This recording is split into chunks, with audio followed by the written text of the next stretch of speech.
Ayan. So, good morning everyone. Kamusta po tayong lahat? Isang maganda at medyo gloomy na Tuesday sa ating lahat. Tuwing nagwe-webinar na lang tayo, laging makulimlim talaga dito sa Quezon City. Ayan. So, kamusta naman po tayong lahat? Tayo po ay nasa 40 na dito sa Zoom. We are expecting actually 30 packs, pero mag-start pa rin tayo kahit wala pa yung iba, hahabol na lang sila. Ayan, sige. Naririnig naman ako, no? Kasi may nag-heart na. Hindi na ako magtatanong kung medyo loud and clear ako sa inyong side. Ako po si Raquel Gamuyaw ng Knowledge Resource Center sa NATCO, and thank you so much po for attending again our free webinar series. Yon. So, nasa kalagitnaan na tayo ng September and tuloy-tuloy pa rin ang pag-o-offer namin sa KRC ng mga libreng trainings and webinars para sa ating mga co-ops. So, sige, tignan nga natin kung talagang nandyan kayo. Pwede nyo po bang i-open ang inyong mga camera? Yan. And paki-rename na rin po ang yung Zoom user sa um, co-op dash name nyo. Co-op name dash name po ninyo. Para po kayo po ay ma-acknowledge namin. Thank you so much, Sir Erlan, sa pag-open. Sige, tayo-tayo lang to. Huwag kayong mahiya. Yan, nasa 15 na tayo. Patuloy silang dumadami. Ayan, dalawa pala sila, Sir Adrian sa AMV, AMPC. Okay, sige. Tayo ay magpo-photo op muna. Wala na po bang mag-o-open? Hi, Ma'am Linlin.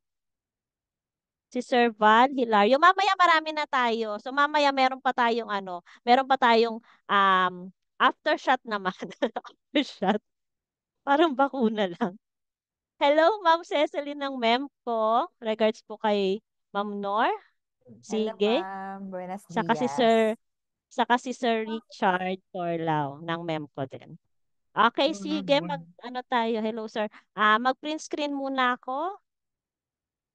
Ay, wait lang. Gumalaw si Ma'am Ann. Si Ma'am Ann eh. Hi, Ma'am Ann. Okay, sige. Smile po. Isa pa po.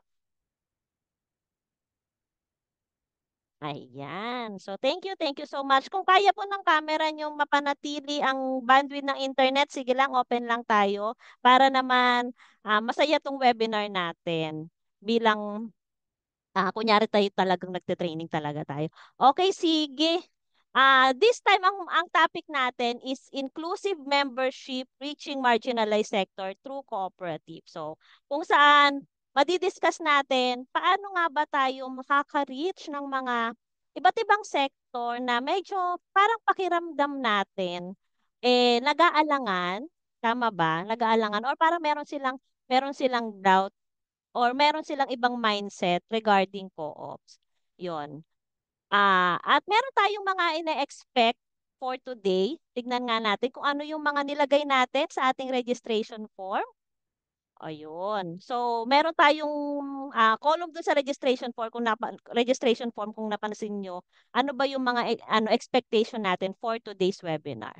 So, meron nagsabi dito, sabi niya, to be well equipped in reaching the marginalized sector through the cooperative. So, ito naman yung pinaka-objective natin for this training.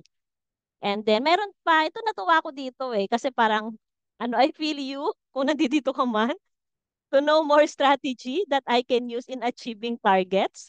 Yon, kasi syempre September na, 'di ba? Lahat tayo may targets. Iba't ibang KRAs and KPIs nga lang. Pero lahat-lahat tayo nag-iisip paano ba natin i-achieve ang ating mga target bago mag-December. So how do marginalized sector behave in the community and how they respond to the change through cooperatives? Sabi pa dito, in general siguro to how to encourage people to join the cooperative movement. And eto yung last, may I know what are the essential strategies to be used? Yun. So same lang to sa binanggit ko kanina na ire-recommend daw ng ating resource speaker in terms of inviting more members for the cooperative expansion.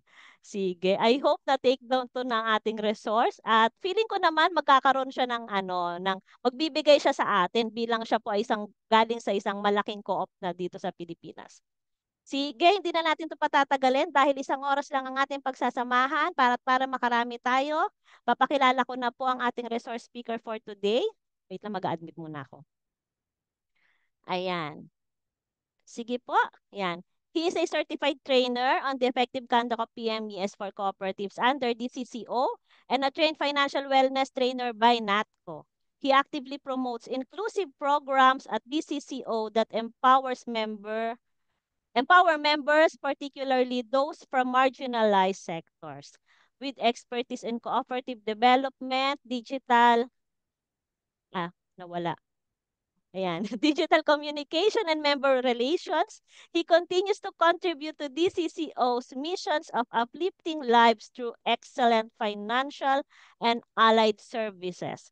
So let us all virtually welcome Mr. Albert Trumata, the Member Relations and Development Officer of DCCO MPC. Good morning, Yan. sir. Hi, good morning. Good morning everyone sa lahat ng mga participants this morning. Magandang umaga po sa inyo. So can I see again your faces, no?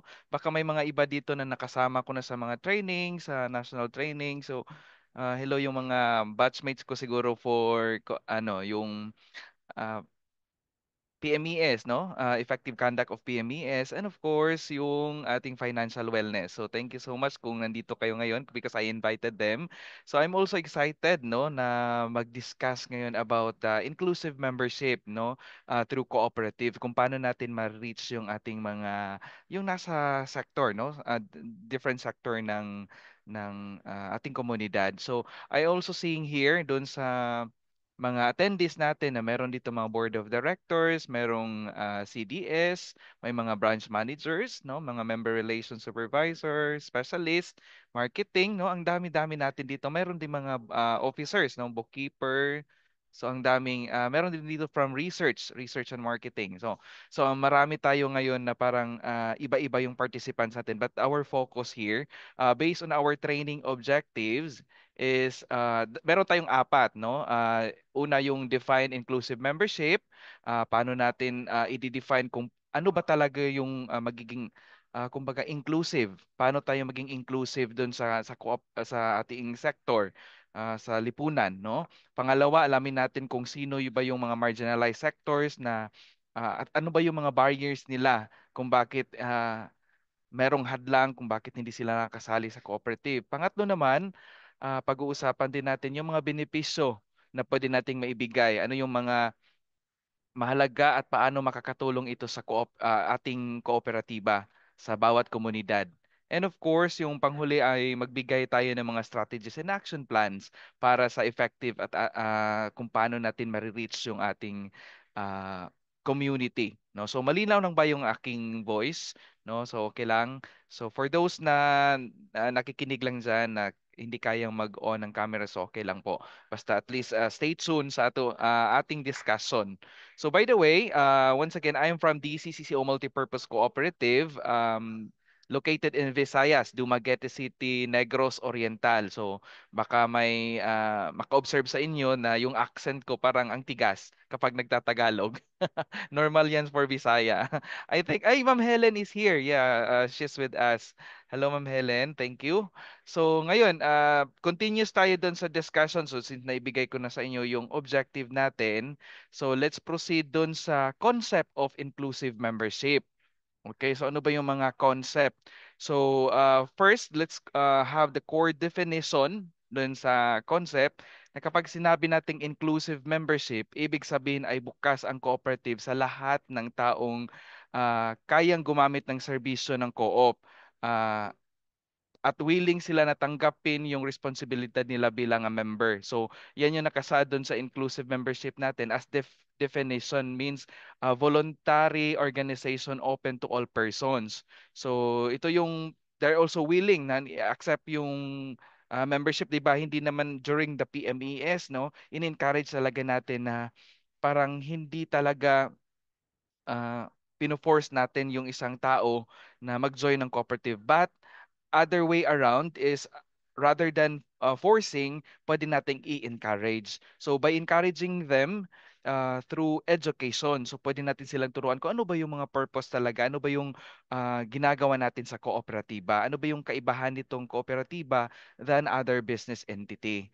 So dapat walang diskriminasyon, whether gender man yan, religion, race, political beliefs, or social status. So dapat ano tayo, yung open, no? Hindi kailangan natin na maging ah, yung parang yung ipo-force natin yung sarili natin, dapat naiintindihan nila. So yun yung purpose, no?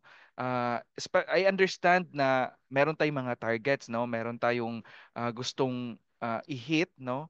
Na we're focusing more on marketing, pero dapat hindi nawawala yung co-op way doon sa pagma-market natin. Kasi ang gusto natin sa kooperatiba is yung quality members. So yun yung importante. And then doon tayo sa pangalawa, aside sa concept, ito ay rooted din sa principle number one sa cooperative, yung voluntary and open membership. So 'di ba sa even sa RA 9520 or the Philippine Cooperative Code of 2008, and also this coming from the ICA, the International Cooperative Alliance Principle number 1, na dito sinasabi natin ang kooperatiba ay hindi dapat nagsasara ng pinto sa kahit sino.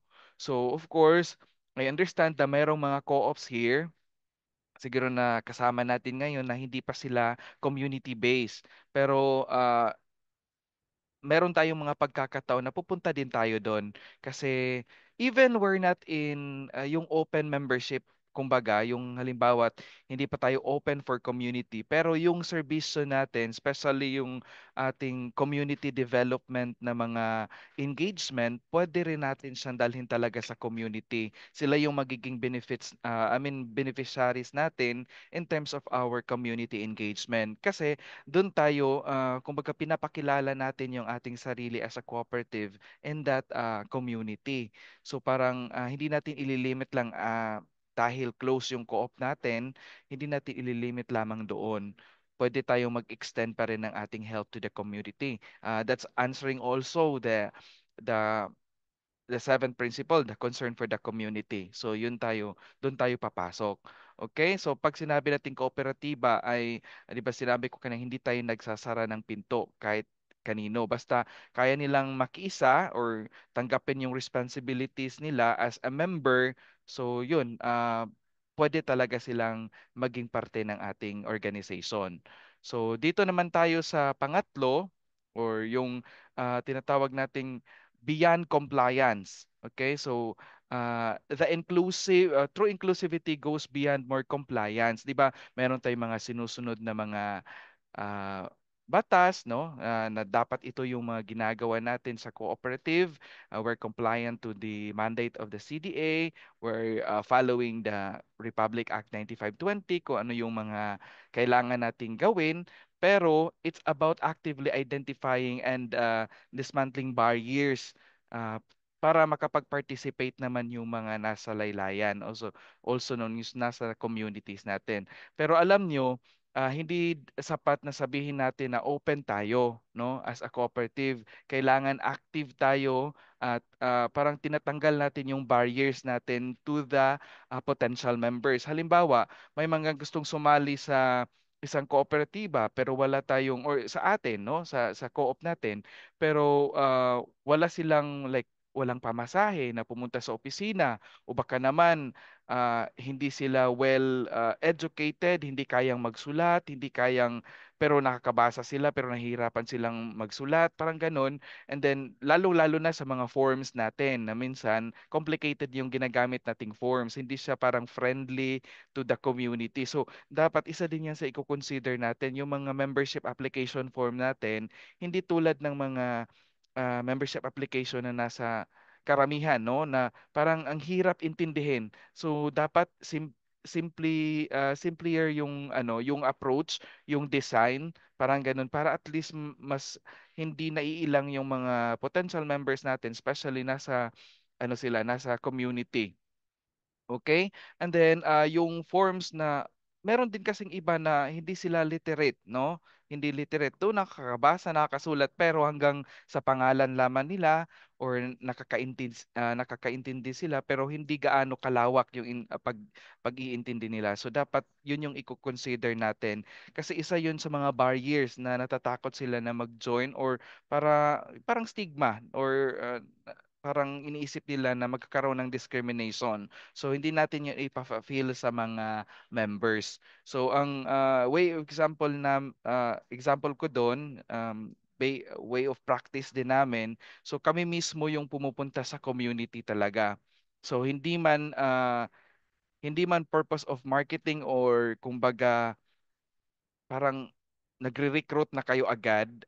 It's way of like magbibigay tayo ng mga education training. So, mamaya, pag i-discuss din natin kung paano natin yun gagawin. So, kung talagang inclusive tayo, we make adjustment para matagal yung kumbaga matanggal yung mga hadlang na related doon sa parang barriers, no? Barriers ng pagiging member.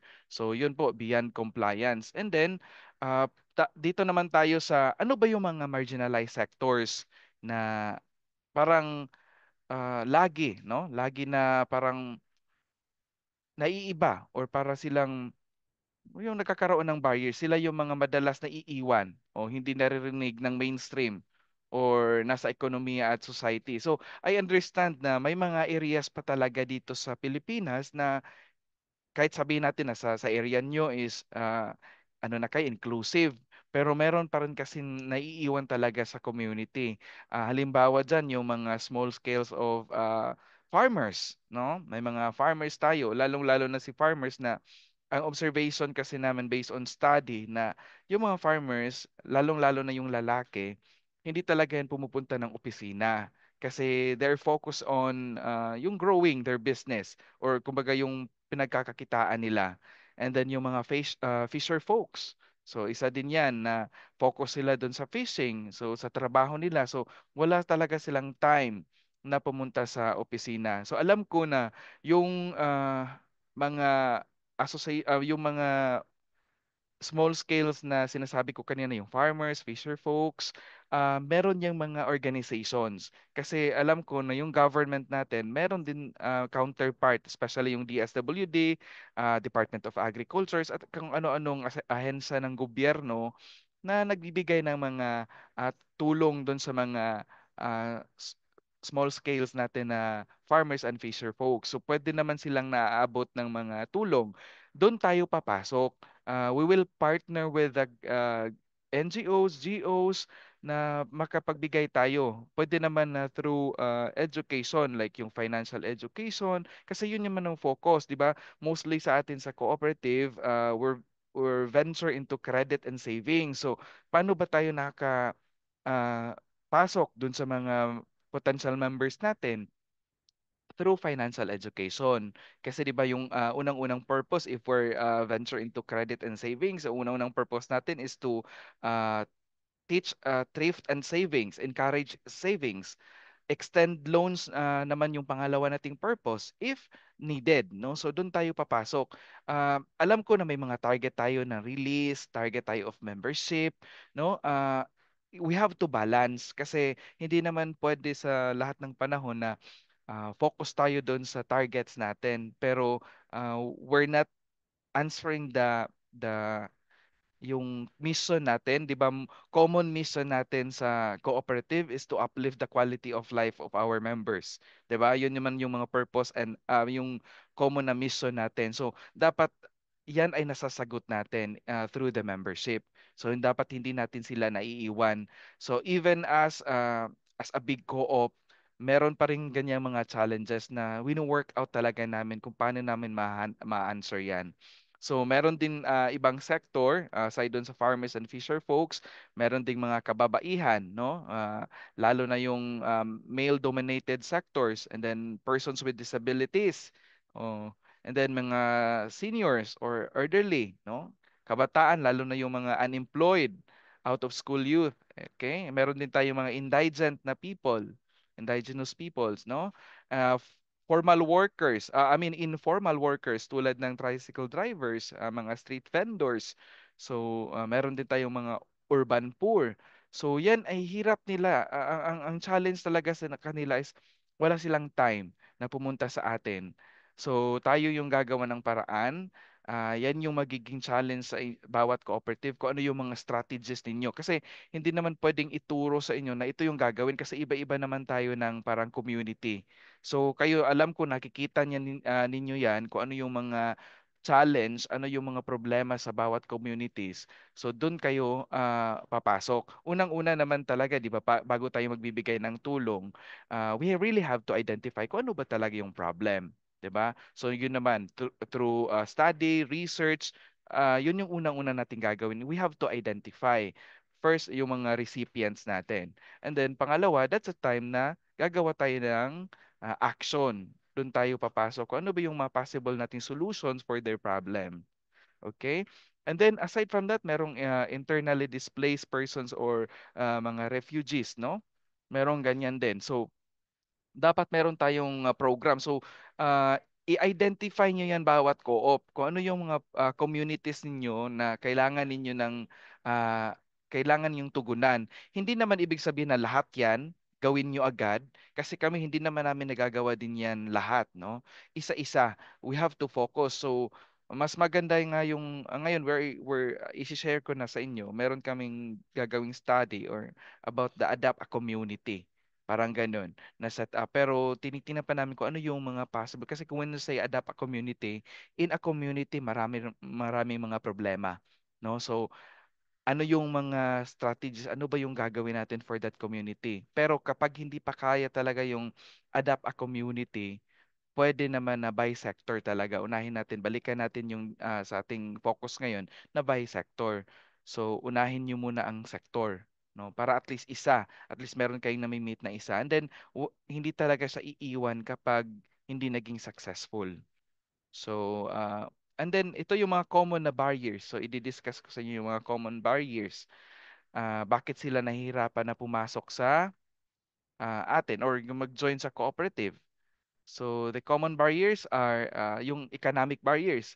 Isa yan. So lack of capital for membership fees, share or limited yung income. Okay, so isa yan sa mga problema talaga, no? Kulang sa kapital, mababa ang kita o mataas yung transaction costs. So ano ba yung mga gagawin natin diyan? So kulang sa kapital, so hindi nila kaya yung ating share capital na requirement. So hindi nila kaya yung membership na requirements, no? In terms of financial or cost.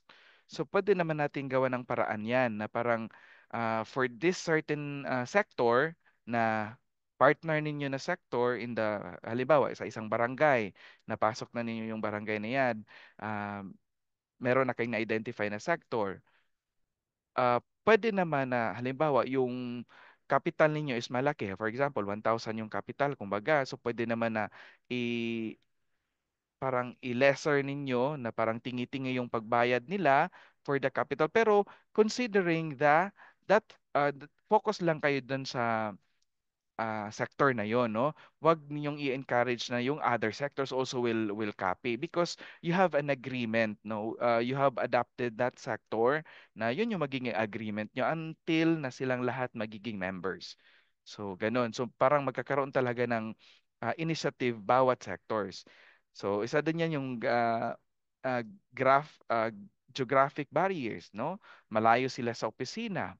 So, walang transportasyon, no? Mayroong mga ibang lugar talaga sa Pilipinas, Visayas and Mindanao mostly, na medyo hindi sila nakakapunta sa opisina natin dahil yung challenge nila sa pag-travel, no? So, yan, pwedeng tayo yung pumunta. Mag-set tayo ng parang isang araw na tayo yung pupunta doon as cooperative. So pwede naman na para you hit multiple activities on that day. So pwede naman talaga na membership marketing, pupunta doon and then magkakandak ng pwedeng isabay ninyo na yung non-members, ano sila doon sa PMES, and then yung existing members na nandun sa community, pwede kayong mag-conduct ng ownership meeting. And then kung meron pa kayong makuhang mga partners ng like medical mission, so yan yung parang way na they have to go to that specific place para mag-participate. So in that, kasi na-experience na namin yan dahil kapag sinabi no na ito, pupunta kami dun sa area nyo. So ano yung usually yung mga nasa communities or yung mga sector na to, ang nasa isip nila is ayuda agad. 'Di ba? Mostly yun yung mga sabihin nyo, 'di ba? Mag thumbs up kayo diyan or mag-comment kayo, 'di ba? Mostly yun yung mga observations na kapag pumupunta sila kapag kayo ang pumupunta sa community, expect na meron kayong dala, no? So, wag natin silang sanayin na meron tayong dala na parang yung mga items. Yes, kung meron, then kung kaya ninyo na magdala ng items, then good. Pero kung I understand na some of the cooperatives na hindi pa talaga billionaire, hindi pa millionaire na co-op, so even us, no, sa malaking co-op, dumaan din kami sa ganyan. So parang uh, sabayan niyo yung traditional way of doing marketing. So wag niyo i-leverage yung pag-market niyo kung ano yung standard na ngayon sa malalaking co-op. So kung ano yung nakasanayan niyo na parang effective sa kanila, especially yung mga nasa sector kasi if yung treatment niyo with them is parang kaibigan, parang uh, mga coaches, parang gano'n na nagbibigay sa kanila ng education or yung knowledge, no? Nag-share sa kanila. So they will treat na parang maniniwala talaga sila sa atin kung ano yung advokasya natin sa cooperative. So, of course, andun yung mga ano yung benefits na ibibigay ng co-op niyo, kung ano yung mga nakalatag na mga benepisyo na pwedeng i-highlight nyo during that visit. No? So, meron din, sige, let's continue with the other barriers. Meron din tayong mga social barriers. No? May discrimination stigma or lack of trust. Merong mga ganyan, no? Kasi merong ibang, we also understand na merong ibang mga sector in the communities na wala na silang palang trust because baka dumaan din sila ng mga problema like yung na-scam or ganon. So may mga ganyang instances kaming na-experience before na at first nahihirapan kaming pumasok because may nauna na pala sa aming mga nagpakilalang mga financial institutions, parang ganon, tapos nang scam lang pala. So yun yung mahirap kasi hindi sa parang na-address natin yung situation because takot sila. So by that, pwede natin silang balikan talaga na yun, unang-una magpapakilala tayo. Then ipapakita natin yung kung ano yung advocacy natin. Okay? And then culture and legal barriers, iba din to. Yung iba ang wika, iba yung norms, minsan hindi sila aware of their rights. May mga ganyan nasa community. So we really have also to understand. So that's why importante yung sinabi ko kanina na we have to partner with other institution. That's whether that's government man yan or non-government organization as long as parehas kayo ng purpose of going there. So hindi pwede na mag-isa tayo as a cooperative lang na pupunta kasi yan parang nawawala yung trust nila. So if we partner with the government, so unang-unang susuyuin talaga natin yung local natin na government unit. So pwedeng mauna tayo sa makipag-MOA with the barangays, ganun. And then pwede din sa municipal. So para at least para hindi mahirap yung pagpasok natin dun sa community. Kasi by that, kung nakikilala tayo ng mga local government natin na mga unit, no? So mas easier for us to penetrate those on sa nasa community, especially yung mga sector na to. Okay? I know kasi 'di ba sa LGU meron din silang mga identified sectors. So pwedeng ganun. Ah, ang ginagawa namin, practice ngayon, halos lahat ng mga municipalities, meron na kami mga memorandum of agreement with the officials, no? And then ano talaga namin, pinapaintindi sa kanila na hindi ito political purpose, no? We support kung sino man yung nasa administration. So yun yung ginagawa namin. So pagdating sa mga political campaigns, dapat meron talagang barriers yung cooperative and then the political campaign kasi para at least na-maintain natin yung ano yung tulong natin kasi pag kung sino yung nandyan we are still here as a cooperative helping them, Okay? Helping them in organizing these sectors. So yun yung mga ginagawa namin ngayon. So through memorandum of agreement, no? So isa na yan sa tips, no? Unahin niyo munang suyuin yung mga local natin na mga person kasi in that way sila yung magiging area coordinators nyo, yung mga kapitan, mga ah, ano sa barangay, yung mga opisyalis sa barangay, pwedeng sila yung unahin natin. Kasi sila naman yung mga nakakaalam talaga sa mga ano nila, one downs nila doon sa community. So yun, isang tip yun na pwede ninyong gamitin, pwede ninyong sundan, no? Meron pa tayong other barriers. Siguro, dito na tayo sa mga benefits, no? Benefits of being a member. So ano yung mga benepisyo na pwede nating ibigay sa kanila? Okay? Una, why inclusive matters or bakit ba kailangan talagang inclusive? Para yung ma-strengthen natin yung social mission natin. 'Di ba? Directly fulfills the cooperative ethical values and social responsibility. 'Di ba? Meron tayong mandatory na CDF, 'di ba? Meron tayong ina-allocate talaga doon portion of our net income na pumupunta talaga sa CDF. Gamitin natin 'yan for the community. Kasi yun naman yung purpose talaga niyan is yung para uh, strengthen our social mission. Kasi 'di ba as a cooperative, hindi tayo nagfo-focus on profit na parang we're dealing with ang laki talagang profit. Ang purpose naman natin is ano tayo, makatulong dun sa community. 'Di ba? So, una, pag inclusive tayo, pinapalakas nito ang ating social mission. So, naipapakita natin na hindi lang tayo about savings and credit, kundi para talagang mag-aangat ng buhay at magbigay ng mga pagkakataon doon sa lahat ng mga members. No? So example, merong isang co-op na intentionally nag-recruit ng mga out of school youth, no? Meron kami nakilala dito na isang co-op na wherein naging partner din namin sila sa Co-op Kapatid Program kasi bata pa sila. Ngayon, yung mga ginagawa nila, it's an agricultural cooperative here. So, hindi lang sila naging members, yung mga out-of-school youth na yon, naging active pa sila sa livelihood. So, since meron silang resort, so yun, nagtatrabaho. And then yung iba, yung mga nag-aaral na mga members, so ini-encourage nila na mostly kasi ngayon, bihira na lang yung mga agriculture na mga students here. Tapos yung co-op na yon is nasa ano sila, malaki, parang bulubundukin ng part dito sa Negros. So ang ginagawa nila is they encourage those mga bata doon na mag-aral talaga ng agriculture. So by that after graduate, so ang ano mga products nila naman kasi is mga kape at others pa na lahat ng mga agricultural products. So parang nasi-strengthen nila and then they developed it. So through that, no? So parang nagbibigay sila ng pagkakataon doon sa mga out of school youth. At saka meron din namang mga pagkakataon na yung nagbibigay tayo ng tulong doon sa community. So ito yung pangalawa, no? It enhances community development, no? Inclusivity enhance yung pagiging visible natin. Ang ibig sabihin kapag lahat ay may access doon sa co-op natin, mahirap man sila or mayaman, kung ano man silang sektor, youth, senior man sila, men and women, mas nagiging matibay yung pag-unlad ng community, di ba?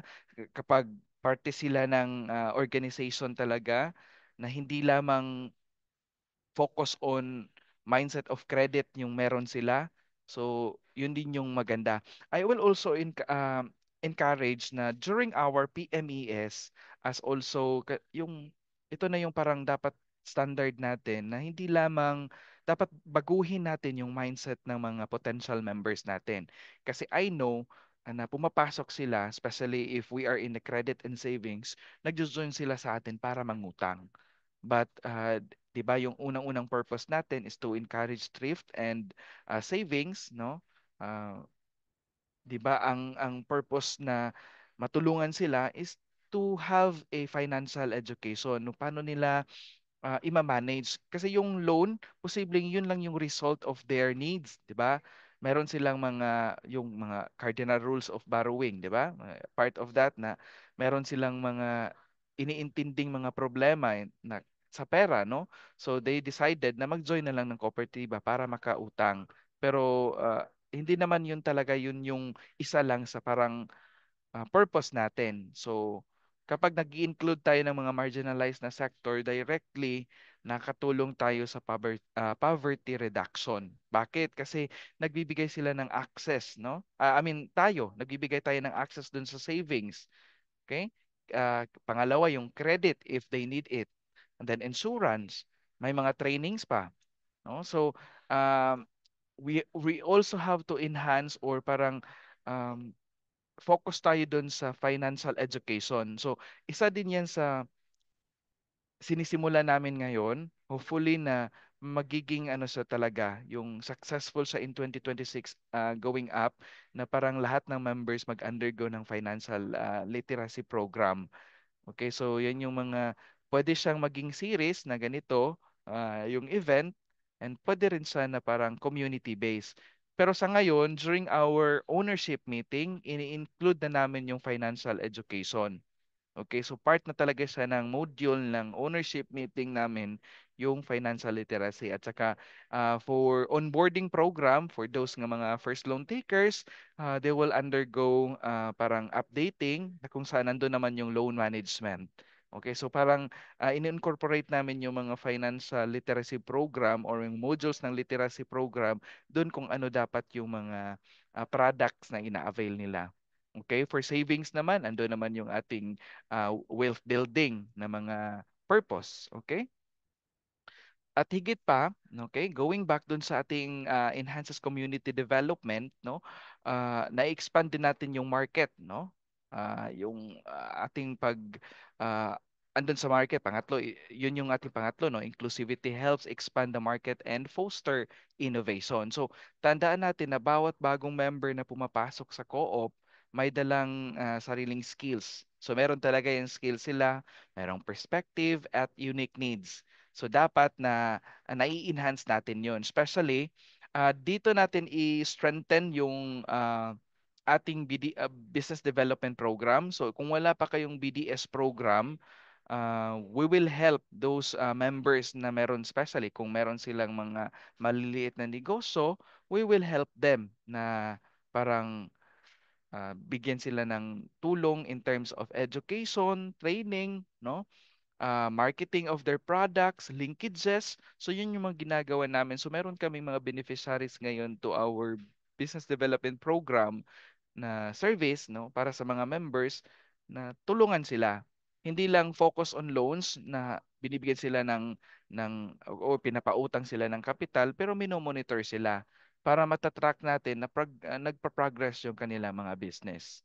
Okay? So ngayon kapag pinakinggan natin yung ating mga nasa laylayan o nasa sector, no? Pinakinggan natin yung mga kanilang hiling, we can also develop other programs and products. Okay? 'Di ba for example, yung mga tricycle drivers, no? Titingnan natin kung ano ba yung mga pangailangan nila. So posible kasi na ah, yung insurance, sa kailangan nilang insurance or mga fuel savings programs na pwede nating i-offer. Pwede tayong makipag partnership with other, kalimbawa para sa mga gasoline station, partnership with that na pwedeng magbibigay sila ng parang discount, small discount, pero in return to that is ano, yung parang marketing approach din siya na parang marami silang makukuha ng mga members. Parang gano'n. So, kung halimbawa yung mga nasa palengke naman, so kung challenge nila is pagpunta ng opisina because wala silang time dahil nandun sila buong araw doon sa mismong palengke. So of course, pwede naman tayong mag-send ng mga ah, collectors natin or mga field na tellers papuntahin doon para at least to encourage them to do the savings. O kung meron silang loan, so meron ng mga collectors na pumupunta. So yun yung mga practice na pwede nating gawin. So I know it's a challenge at first, no?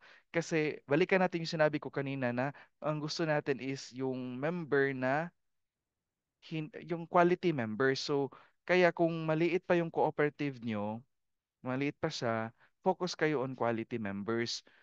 Para at least, kasi yung mga quality members na yun, yung magagamit nyo for testimonials, magagamit natin yan sila for marketing. Kasi yung through word of mouth, yan yung parang effective marketing talaga when we say sa community. Ang dami ba naman natin mga marites, di ba?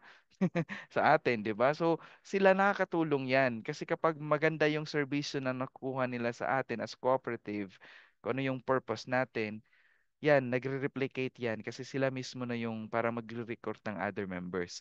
So, yun nga, unang-una is dapat quality members yung kukunin natin. Kasi kapag quality members, hindi tayo nahihirapan sa collections in terms of ano yan, kapag halimbawa nag-loan yan, sila pa yung nakakatulong natin sa marketing. So, kami, practice namin sa DCCO, meron kaming yung area coordinators. I don't know kung meron kayo niyan. Yung area coordinators, sila yung mga volunteer sa community. Mostly niyan yung mga nag-volunteer, mga teachers, ganyan, yung nasa mostly talaga mga teachers and then mga barangay officials and then yung mayroong mga ano talaga will na mag volunteer as area coordinators. So sila yung mga tinatap namin sa communities and then halimbawa at merong mga uh, information drive on our ownership meeting. Sila yung unang-unang nakakaalam. Tapos sila na yung mag-disseminate niyan. Wala yung bayad. Parang voluntaryo yan na ginagawa ng mga members. Parang, di ba, open and voluntary yung ating membership. So, ganoon din yung return nila. Kasi once, yun yung sinasabi nating inclusive, para kapag napafeel mo sa kanila na they belong, hindi yan naghihingi ng kapalit. Hindi yan nanghihingi ng pera na parang bayad because they know that they are part of the organization, they know that they are a member, they know that they are owners, 'di ba? Meron sila talagang pakialam dun sa co-op natin. And then especially yung mga nandito ngayon, kung mga empleyado kayo, let them feel that there's a difference between employee and a member. Kasi kami dun sa communities, pinapa-feel namin na hindi lang kami empleyado, we are also member owners. So that's why when we teach them, parang yung learning namin inclusive din, yung parang sinasabi namin dun sa members na atin ito. Hindi lang kami empleyado, though we are paid to do this because kami yung full-time na nandito, kayo din as a member owners, you have also responsibilities. 'Di ba? Nilalagay naman natin yung mga responsibilities dun sa members during our PMES. So importante talaga yung PMES na focus tayo dun sa fundamentals of the cooperative, hindi lamang recruitment on uh, parang ini-encourage natin sila na ito yung loans natin. Kasi mostly na-observe ko, focusing tayo sa loans, sa products, pero hindi natin nakukuha talaga yung ano ba talaga yung mga pangailangan ng ating members. So yun yung importante kasi yun naman yung mission natin sa co-op eh. Maraming na-observe natin na or even hindi ko alam kung marami ba sa inyong na-experience niyan na parang nami-mission drift tayo, no? So balikan natin kung ano yung mission natin as a cooperative. Okay? So let's proceed sa ito. Access to programs, 'di ba? Um, programs and funding, 'di ba? Pang-apat 'yan sa ating inclusive o yung benefits ng bilang member sa cooperative.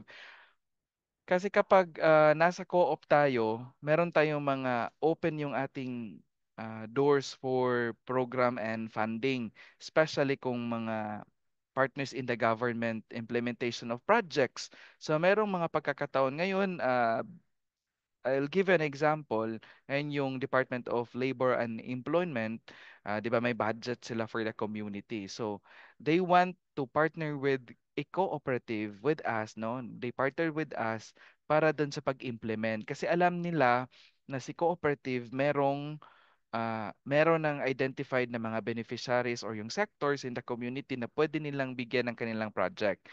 And then, nandun yung cooperative, tayo sa kooperatiba, andun yung monitoring. Di ba nagmo-monitor tayo sa mga project natin kasi nagre-report din tayo sa CDA, part of our social impact or yung social performance natin. So, yan yung mga way of giving na. Ito yung mga mas easier for us to get funding.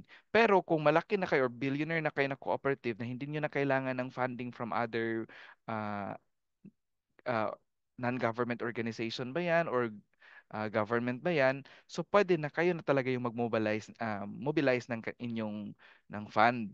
Pero if you still need that na partnership, so then go ahead, tap with partners para you can still implement. Kasi pwede naman yung funding is galing from other institution, tapos tayo yung nag-i-implement. So one way, parang nakaka-benefit din tayo in terms of our growth because of that fund, we able to reach these marginalized sectors. So ganun yung mga ginagawa. So with that, no, maganda kapag we have partners kasi hindi talaga natin kaya na tayo lang yung biglang pupunta ng communities. Kasi I mind you, mahirap siya. Pero pinagdaanan niya ni DCO way back na matagal na panahon based on history na no, na ang dami nilang mga pinagdaanan before na nare-reject sila sa community, lalong-lalo na before na hindi pa talaga open yung community for any possibilities of improvement. Buti na lang ngayon kasi alam na nila. Pero yung mindset ngayon based on observation, sa nasabi ko kanina, more on ano talaga yung ayuda. So yan yung parang i-change natin na culture doon sa mindset ng mga potential members natin sa community. Sinasabi ko itong potential members kasi itong mga marginalized na sector, we're still reaching them na hindi pa natin sila members. Okay na kapag meron tayong members doon na part of that community or part of that sector kasi mas madali na yon. Yun na lang yung i-strengthen natin na sila yung magiging partner natin. ah, Yun yung magiging part of inclusivity ng bawat members na nasa community. Okay? So, ngayon, andito na tayo sa mga practical or yung mga ano na tayo, mga strategies. Okay? Mga strategies. Kasi 10 minutes na lang, no? Ito na yung panghuli natin. So, dapat ito yung unang-unang strategy, targeted outreach to underserved area. So, go wherever they are. Puntahan natin sila. Kung nasa remote area sila, tayo yung pupunta, di ba? Pwedeng tayo yung mag-organize ng community meetings. Pwedeng mobile registrations. Yung ang ibig sabihin ng mobile registration yung parang meron lang pumupunta timely doon sa community na yun na mas doon yung PMES pati yung ano na rin membership, and then dapat nag-i-issue din tayo, parang transparent din tayo sa kanila, so dapat mga resibo is nabibigay din natin sa members, okay, sa potential members. So dapat careful din tayo ngayon dyan sa situation na yan, especially if we are yung mga empleyado. So dapat we have to be transparent to our member owners. Okay, and then flexible membership requirements, huwag masyadong mataas ang barriers. So pwedeng gawing staggered yung mga fees. Pero itong staggered fees na to, hindi to siya dapat naka-broadcast sa lahat ng mga potential members. Dapat inclusive lamang ito doon or exclusive lamang ito doon sa mga beneficiaries natin na sector. Okay? Parang specialized for them. Okay? And then tulungan natin sila if may mga nag-offer dito ng microfinancing options, then we have to do that. Kasi based on experience before, I have to give you a story. Yung microfinancing options na yan, ginawa din niya ni DCO before. But now, hindi na siya pinapractice yung microfinancing. Kasi yung challenge namin dito ngayon is more on hindi na pagpapakilala sa community because we know that community already knows us, pero ang challenge na lang natin dito is yung barrier kung paano sila makakapag-avail dahil yun nga ang challenge is mataas yung membership fee, mataas yung share capital requirements, so pwedeng staggered based on partnership natin with the sectors. Okay, and then tailored trainings and training and capacity building. So pwedeng magkapag-provide tayo ng mga literacy program as I've discussed kanina, financial education, na training din relevant sa kanilang needs. Okay, so mga kung fisher folks yan sila, dapat yung mga trainings natin related to their needs also sa mga fishers, no? Sa fishermen. Okay, so again, meron naman yung mga organizations na, yung mga communities natin kasi hindi naman sila pinapabayaan ng local government. So we have to partner na lang talaga. Ito, strengthen or strategic partnership. Hindi natin kayang mag-isa. As discussed kanina, partner tayo with the NGOs, LGUs, and sectoral groups na nasa trusted ng marginalized communities. So mas mabilis ang pasok natin kapag meron tayong katuwang. Okay, so yun. And then inclusive governance and representation. This is very needed, no? Bigyan sila ng boses sa decision making. So during our ownership meeting, encourage natin sila na mag-participate, the voice out during the assembly. Kung member na sila, so encourage talaga sila na mag-speak out kung ano yung mga pangailangan nila na hindi natin nabibigay.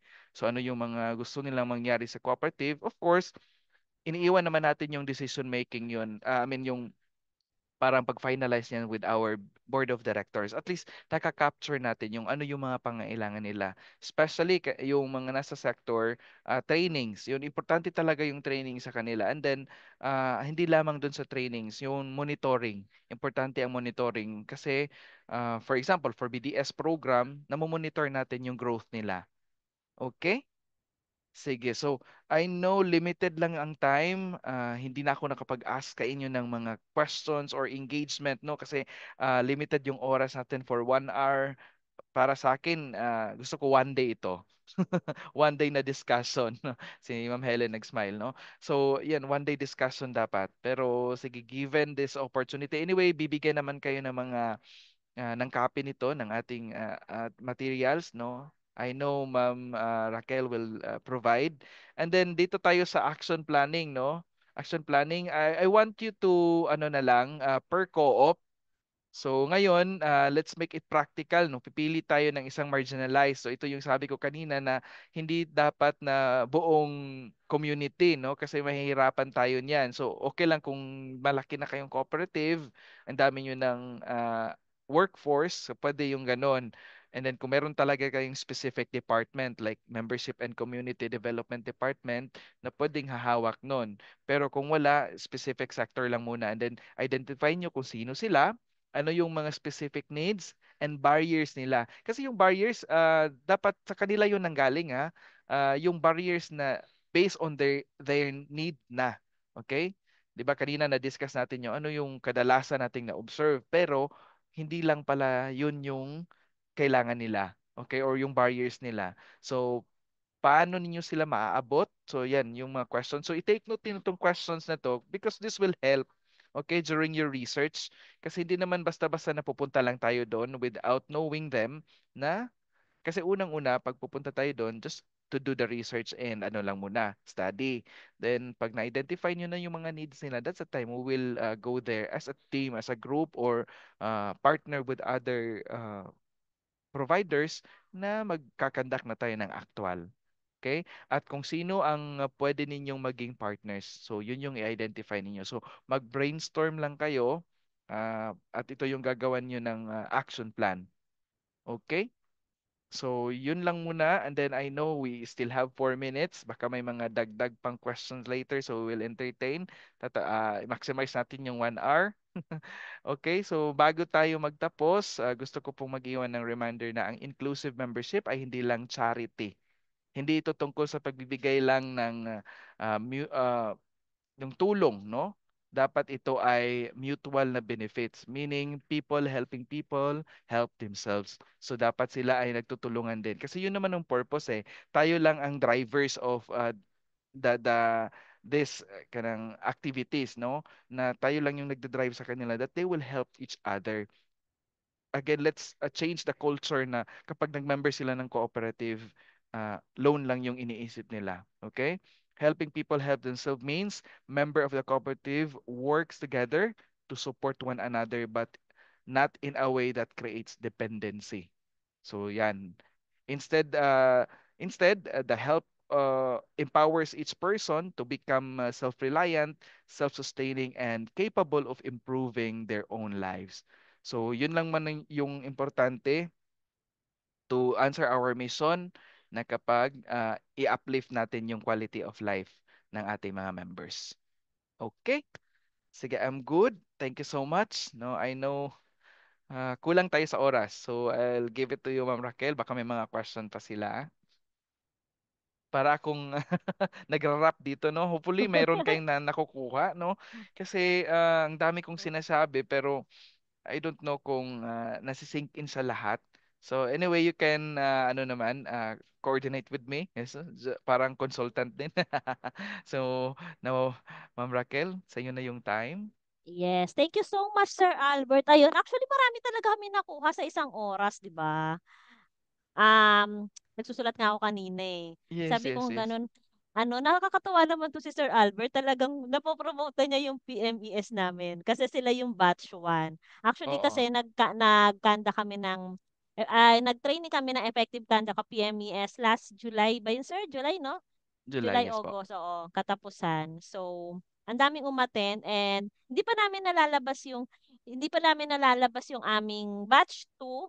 Pero sasabihin ko na sa inyo may batch 2. Kung gusto niyo magpa-line up, sige, PM niyo lang ako. Para yung mga natutunan ni Sir Albert doon, kasi meron kaming dinagdag, dati siyang 3 days, meron kaming dinagdag na pang isang araw pa, which is the onboarding module. Para na yun sa mga na member na natin, 'di ba? Hindi na siya prospect kasi nag-ano na siya, nagpa-member na siya. Ayan, so do you have any question, 'di ba? Ano na yun eh, no? Na-promote ko na. Thank you so much, sir. Ayan, do you Sige, sige, have any ma'am. question po? Any reactions? Wait lang, check natin yung chat box. Oo. Umuulan na dito sa amin, malakas na kaya medyo malakas na rin ang aking boses. Sabi ni Ma'am Helen, very informative talk, Sir Al. A noble mission to help marginalized group plus outreach program as well. Congratulations! Yun. Wow, First time naming napaka-supportive ni na Ma'am ano, Helen. oo.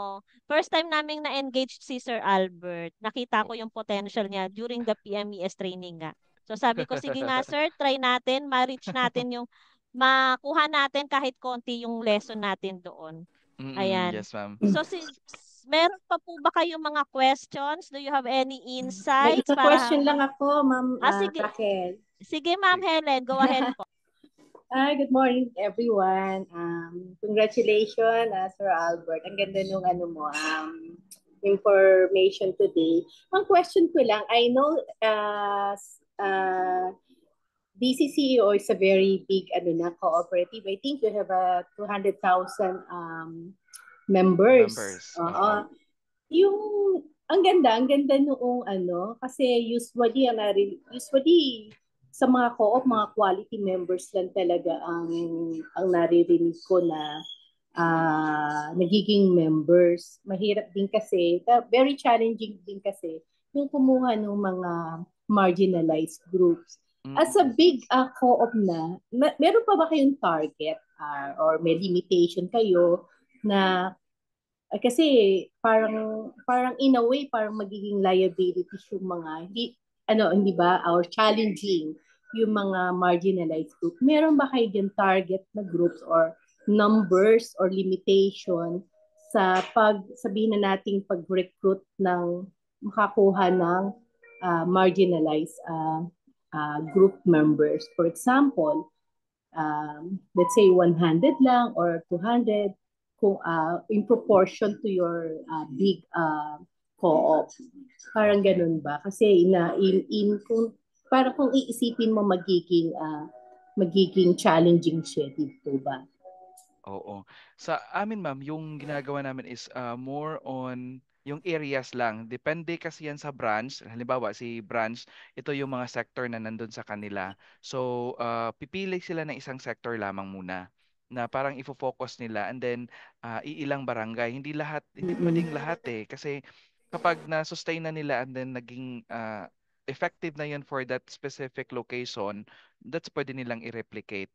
Then ngayon, common target namin with the sector kasi sinasabi na nating sector si 4Ps ngayon kasi we're teaching them kami din yung kinuha ni DSWD in terms of financial literacy na training na nagbibigay dun sa mga 4Ps. So meron kaming monthly reporting talaga kung ilan na yung na sa save nila and then katuwang din kami doon sa monitoring ng kanilang, 'di ba? Pinagbabawal na sila ngayon na parang ipiprenda or ano bang tawag yun? Sangla yung kanilang ATM, parang ganoon. So, kami din, isa din sa monitor din sa kanila na kapag meron silang na-avail na loan, based lang din sa needs nila and then hindi pwedeng kinukuha yung kanilang mga ATMs, parang ganoon. So, and then, sa communities talaga, depende yan sa branch, no? Meron kami ah, after the implementation namin, binibigay namin yan kay branch manager, sila na yung mag-strategize kung ilan yung mga sector na hinahawakan nila.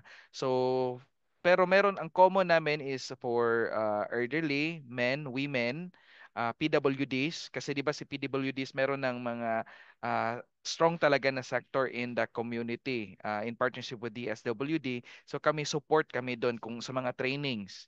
Okay, so yun yung mga ginagawa namin. So in terms of target, ma'am, numbers, depende yan talaga sa branch kung ano yung ilan yung kailangan nilang i-identify. Isa, dalawa will do. Sige. Okay, Meron thank you pa. so much, Ma'am Helen. May nag-raise ng hand si Ma'am Ann. Unahin na natin si Ma'am Ann ng Backgem. Sige, Ma'am Ann, go ahead po. Sige, ma'am. Good morning po, Sir Al. Thank you for the Yes. insights. It was actually very informative. However, my cooperative, actually, I belong in a government employees Mm-mm. multi-purpose cooperative. So it's actually nice to be able to reach out to our marginalized sister cooperative. Na nagandahan ako doon sa sinabi mong to invoke the aids ng LGU kasi in reality naman meron 'di ba meron tayong pinupush na House Bill which is the Mm. creation of the CDOs in every Yes, yes, LGUs so that yes, ma'am. maano yung cooperative. However, may apprehensions is paano po kasi po minsan yung LGUs merong silang own how shall we say it own um, like party list the Mm-hmm. same as with NATCO party list. So Mm-hmm. kung minsan parang nami-misinterpret yung though we don't want to connect it connote it politically pero dun pumupunta talaga dun talaga po let's face it kasi because of the co-op NATCO party list and because merong ibang like may ibang party list yung LGU so it's difficult to invoke the aid of the LGU, especially pag ganun ng parang hindi nila naiintindihan na NATCO is different. NATCO network is different from NATCO Party party list. list. So parang, Ah, oo. So parang ang hirap i-push nung, sana mag-adapt tayo ng marginalized na cooperative to support, ganon. So parang napopoliticize na. So yan oo. yung apprehensions. How could we answer that? Another is, yung sinabi mo na quality membership kasi kung talaga it's true na pag pumunta ka sa isang cooperative the one that will make them believe or adhere to what you're saying is yung benefits na mabibigay mo sa kanila Mm. yung assistance na ibibigay mo sa kanila how do you maintain um the how shall we say it the activeness and na nandun pa yung co-op kahit na kung minsan wala Ah, ka nang may bibigay na assistance sa kanila. So yan po sir, dalawang ano ko. Okay. okay. So sa first question niyo, ma'am, yan, isa din yan talaga sa challenge yung political will or yung party. No, kasi yes, I understand may mga municipalities din kami dito na ganyan yung thinking. Pero kapag meron talaga tayong strong partnership, especially yung mga board of directors natin, general managers, if they work hand in hand doon sa local government natin na parang ipaintindi talaga na i-separate natin yung political ano natin, yung political will, unahin natin yung communities natin. Kasi we're willing to help. Yung party list natin is para naman yan sa purpose na meron tayong voice doon sa Congress. Pero ano ba talaga yung purpose natin sa community? So parang yun yung challenge din eh. Pero meron kaming mga communities dito or parang LGUs na open naman sila halos lahat. So meron lang talagang yes, we cannot say na napepenetrate din natin. So may mga ganun challenge talaga, ma'am. So parang I understand you, even me, hindi ko rin yan parang nasasagot personally kasi iba-iba ang challenge bawat municipalities and LGUs. So okay lang kung si Mayor open siya. Okay, meron ding iba na parang ayaw namin, ayaw ning pasukin kasi ganito. So, yun yung challenge. And then yung pangalawa naman, ma'am, in terms of quality members, yung mga benefits kasi na binibigay namin, meron kaming benefit na parang all members ang pwede makapag-participate, and then merong mga benepisyo na inclusive lamang sa members in good standing. So with that, okay, merong mga ganun na benepisyo na makakapag-avail nito is members in good standing. So they will encourage na, or they will do their part na magiging MIG sila para they can avail that. Okay, so yun yung na-observe din namin. And then part of that, siguro, kasi as we grow, kung maliit pa, I understand, kung maliit pa yung cooperative, pili lang kayo ng isang members benefit talaga na parang kaya din ninyong i-sustain for now. So, yun lang muna. Kasi kami, as we grow, kung lalaki na tayo, doon naman tayo nagdadagdag ng mga benepisyo na para sa members. Depende yan sa ating ano talaga, yung income, no?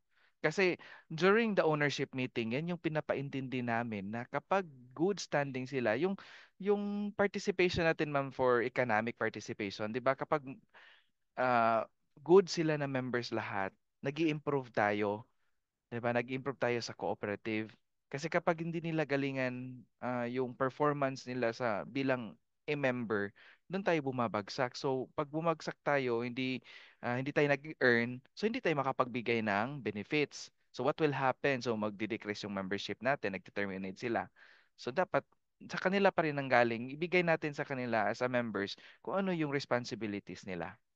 Yan lang naman. Kung meron silang loan, then bayaran talaga nila yung loan. That's why effective yung capacity base na lending natin. Ipapractice natin yun kasi more than yung growth na gusto natin na malaki yung co-op natin. Pero dapat hindi natin iiniwan yung mga members talaga. So, given na malaki na si DCO ngayon, pero dati talaga parang focus talaga tayo sa good members. Kasi kapag maayos yung mga members, na feel nila na members sila, yung parang ganun, they will be the one na helping us na ma-improve yung ating co-op. So yun po. I hope na nasagot ni Sir Hopefully, Albert, ma'am, no? oo, yung question ni Thank you Ma'am po. Yes. Thank you po. Yan. Thank you po, Sir Saka Albert. there are benefits. Oh, kumidlat siya. Saka there are benefits naman na intangible din Yes, para to yes, ma'am. continue yung ating pagsuporta sa ano. Hindi naman kasi lahat ng benepisyo kailangan nilang kailangan nilang mahawakan like the money, the monetary. Meron ding mga Mhm. benefits like the education and training. So kung Yes. gusto natin na tuloy-tuloy ang engagement ni member sa atin, tuloy-tuloy din tayo sa pag-develop ng ating mga trainings for them. Saka yung mga Mm-mm. BDS, 'di ba, sir? Yes, ma'am. Yes, ma'am. Yun. Meron akong additional na dati talaga nang hindi pa ako empleyado ni DCCCO, I'm still a member. Ang lagi kong naririnig talaga sa community, sa members na ah, dapat maging ano tayo good standing kasi kapag meron tayong kailangan nabibigay talaga ni DCO provided that we are good standing na member. So yun parang that's why they have to maintain it kasi kapag meron silang kailangan, halimbawa at naglo-loan sila, isang araw lang pag meron silang problema or kailangan sa pera, pag pumasok sila sa DCO, paglabas nila, meron na silang dala. Parang ganon. So that's why, yan yung kapalit. You have to maintain your good standing, di ba? Even yung mga relationship natin, if we have credit card or ganyan, 'di ba? Dapat we have to maintain our characters, no? Na good yung ating standing para at least kung kailangan tayo, meron tayong kailangan, at least naibibigay agad.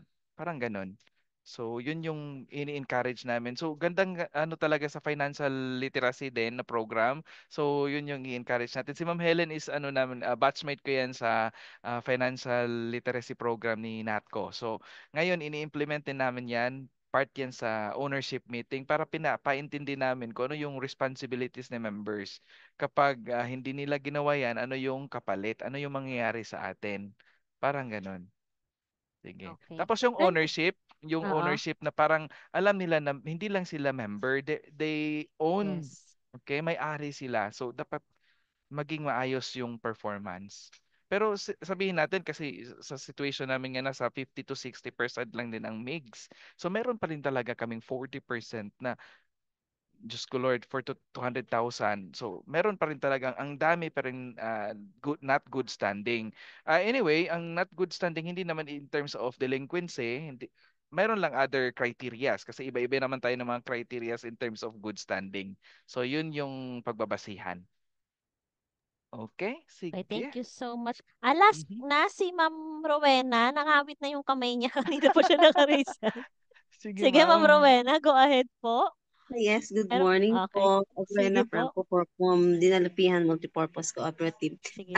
Very informative po talaga yung ano kasi kailangan talaga tayo mga co-op.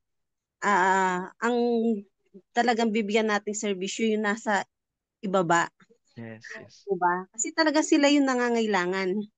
Sila yung kailangan nating i-uplift yung kanilang ano yung kanilang pamumuhay. Doon sa marginalized ano sir, sa sector na ano, hindi po ba kayo nahihirapan sa pagkuha ng kanilang TIN number? Okay, isa din yan sa challenge, ma'am, yung T number talaga. Pero kapag nagpa-partner tayo, kasi di ba online naman ngayon, ma'am. So pwede natin na dalhin doon sa community, yung facility, we will help them na tayo yung mag-sign up, tapos provide lang natin yung details nila na andun sila one by one. Ginagawa namin yan, ma'am, yung ganyang proseso. And then sinusulat namin yung parang access nila, ito yung access nyo doon sa online. O pina-facilitate yung pag-apply ng TIN. Kasi 'di ba required natin yung TIN.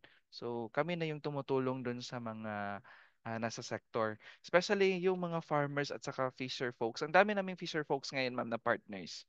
Kasi yun nga sa BDS namin, DOLE is also giving grant doon sa mga ah, sector na yon. So kami lang yung nagmo-monitor. So help doon sa training. So isa na yan sa mga pinapacilitate namin. Kung ano yung kailangan nila, then we have to provide. Tayo naman yung merong linkages with, pwede naman tayo makapag-partner. Though mahirap nating i-partner si BIR kasi alam mo na.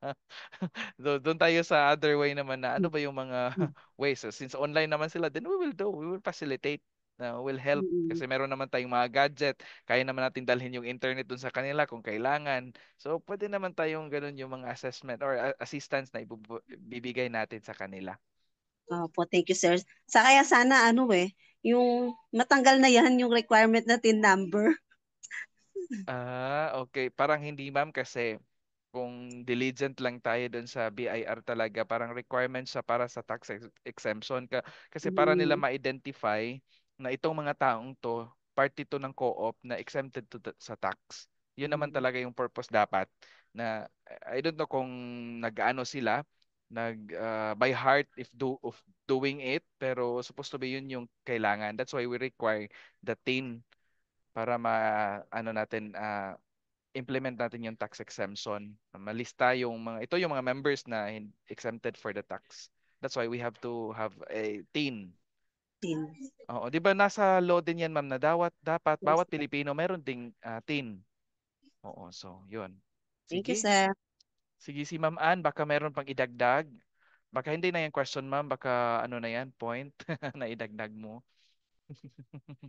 Okay. Yes, regarding po sa tin po, kasi di ba po sir, meron tayong House Bill ngayon na Mm, ipinasa ni Congressman Philemon Espares to remove the tin as yes. requirement ng ating Sana nga. yeah, CTF. So I just so sana para doon para hindi mahirapan yung marginalized natin. Talaga ang Tama. hirap. Yes po, yes po. So pwede naman as long as ma-approve yan nila, magawa ng policy, procedure. So we will adapt naman kung ano yung government. Always lang tayo compliant talaga sa ano yung mga mandate kasi yun naman tayo eh. Dapat susunod para at least susundin din tayo sa community. Kasi 'di ba ang maganda yung co-op na parang in the absence of the government or partner tayo with the government in implementing the kanang mga projects, programs.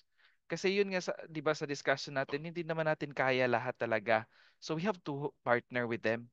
So yun lang po. Para at least we can reach Sige, any other questions ba? Or baka Ayan. meron kayong So, idagdag na mga oo. experience niyo sa inyong co-op? I'm willing to learn also. Okay, And by meron the pa way, ba? sino sa inyo nakapunta na sa DCCO? I think meron ng iba from even yung other co-op siguro. Maganda sa DCCO. Nakapunta So, na ako, sir, yeah, 2023. Hindi ko alam, sir, kung nandun ka pa, kung nandun ka na, 2023. Yes. 2023. Ay, nandito na ako, ma'am. Ayun. Nagkaroon kami ng trainings doon with Miss Shena. Oo. Ayan. So, sige. Wala na po ba? Wala na bang magtatanong? Wala nang magre-react? Wala nang magko-comment? It's already 11:17. Ayan, heart react na lang galing kay Sir Val. Thank you so much. Ayan, thank you so much, Sir Albert. Thank you po. Medyo nabitin tayo pero Yes. ang dami naming nakuha. Hopefully, etong training natin next year ay mapalawak natin at sana ay ikaw pa rin ang aming makasama sa aming Wow. trainings. Uh, Yes. 2 days, Oo, 3 days, parang Ah, ganon. oo. Oo. 'Yun, malay mo 'di ba? One of our trainings, ikaw na yung aming magiging resource sa face to face. Sige, thank you so much, Sir Albert. Thank At you, dahil ma'am. diyan, ikaw ay gagawaran namin ng certificate. Wow, thank you. Certificate of Appreciation. Ayan. Thank you so much, Sir Albert. This certificate is presented to you for sharing your time and expertise on the topic inclusive membership, reaching marginalized sector through cooperatives, held on September 16, 2025 in a virtual meeting setup given this 16th day of September 2025. Signed ng aming chairperson sa NATCO, si Ma'am Maria Nelia Rafaela G. De Leon, at ang aming CEO sa NATCO, si Ma'am Silvia Okenlay Paraguya. Maraming maraming salamat, Sir Albert. At dahil Thank you. tayo ay nasa 18, na kanina 11 lang, mag-open cam ulit tayo. Tingnan nga natin. Sige nga. Para sa ating after shot photo op. Yan. Maraming salamat, Ma'am Rowena. Uy, ngayon ko lang i-discuss. Kakaroon nga kami ng second batch ng PMES. So kung gusto niyo magpa-line up habang hindi pa namin nilalabas yung registration, PM nyo ako, message nyo ako para ma-line up namin kayo. Yan. Sige. Smile po tayo. Wala na po ba mag-open? Smile po tayo. 1, 2, 3. Isa pa po. Ay, wait lang. Admit natin yung pumasok para makasama siya sa photo op. Ayan. Smile po. Ayun. So maraming maraming salamat po sa pag-attend sa aming free webinar today. At para naman tayo ay makakuha ng certificate, sana wala na akong utang na certificate sa inyo sa mga umattend ng mga previous na webinar natin. Kindly scan the QR code po na makikita sa ating screen. Ito naman po ang aming evaluation para po malaman namin kung kayo po ba ay masaya, meron po ba kayong mga hinaing, reaksyon. Diyan nyo po ibuhos. At ipapabasa po namin kay Sir Albert yung inyong comment. Ito po, kung hindi Sige nyo po. ma-scan, check nyo po ang link na sinend ko sa ating chat box. Para po habang kayo po ay nag-fill up, pakinggan nyo naman ang aming mga announcements sa KRC. Yan. So, next month, umuulan tayo ng ating mga webinars, pero ito na, simulan ko na ang aming training.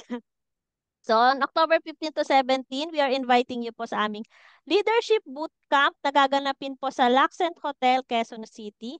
Ito po ay isa sa mga programs ni ACU in partnership with CAN, Cooperative Academy of NATCO Network. So, ito pong training na to ay may workshop and discussion about the John Maxwell's 11 leadership lesson. Hindi po ito usual training ha. It's more on a leadership development with, of course, composed of activities and um, parang thoroughly discussion po talaga.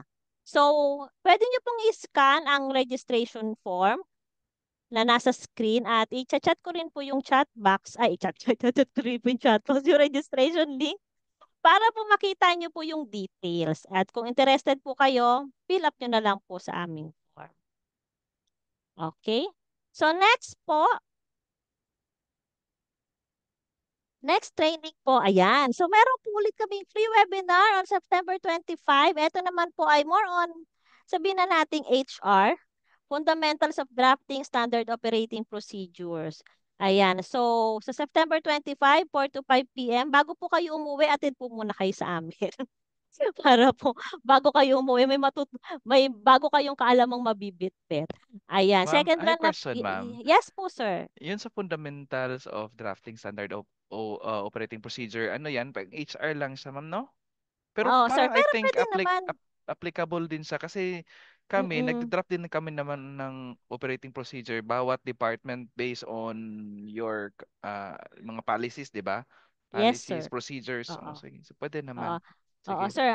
Hindi, may Zoom link na siya. Hindi ko pa siya nasisend. Pero, isisend ko sa mga nag-register na. So, habol lang po kayo. Ayan. Pwede naman yan. Open naman yan sa lahat, sir. Ayan. So, Sige ito po. po ang chat box. Ang link po sa chat box. Okay. Sige. Thank you. Yung wala pa yung ibang training namin. Siguro sa 25 ko na po ipopost yung iba. For the October naman. So, and last po, syempre po, nire-remind po namin ng lahat na to remit your Cooperative Education and Training Fund or CETF. Ayun, as guided by CDA Memo Circular Number 2019-08, your remittance of the CETF to Federation plays a key role in strengthening our entire cooperative movement. So, for transparency, nakikita nyo po sa screen natin kung saan po napupunta ang mga CETF na nire-remit nyo. Siyempre, 50% po ng nire-remit nyo goes to education, training, and consultancy. Gaya po ng mga ina-attenan nyo sa amin. And the rest is allocated to programs like network and linkaging, public policy and advocacy, youth development, gender and development, mentoring programs, inspection, supervision, and research. So kung meron po kayong deposits na CETF sa amin, pwede po yun yung gamitin nyo pag umaattend po kayo ng training. Yan. So, kung meron naman po kayong mga katanungan regarding po sa CETF nyo or kung gusto nyo pong humingi ng report, pwede po yan. Email nyo lang po ang aming registrar and admin sa can.rau@natco.co. Ayun. So maraming maraming salamat po sa mga sumagot. Tuloy-tuloy lang po natin ang pagsagot sa ating evaluation. Iiwan ko po itong evaluation form sa ating screen para po yung mga hindi pa nakakasagot makasagot na. Yan. Sir Albert, PM kita. Maraming salamat and sana po ay maging maayos ang Tuesday nyo. Huwag na pong umulan. Umulan na dito sa amin. Sige, mag-ingat po Ayan. kayong lahat. Thank you so much. See you po sa mga free webinars pa namin sa mga trainings namin sa NATCO. Maraming maraming salamat and have a nice day po. Bye-bye po. Bye-bye. Bye, sir. Pahabol ko lang si Sir Choi is here with us. Choi ng Sambuanga. I was a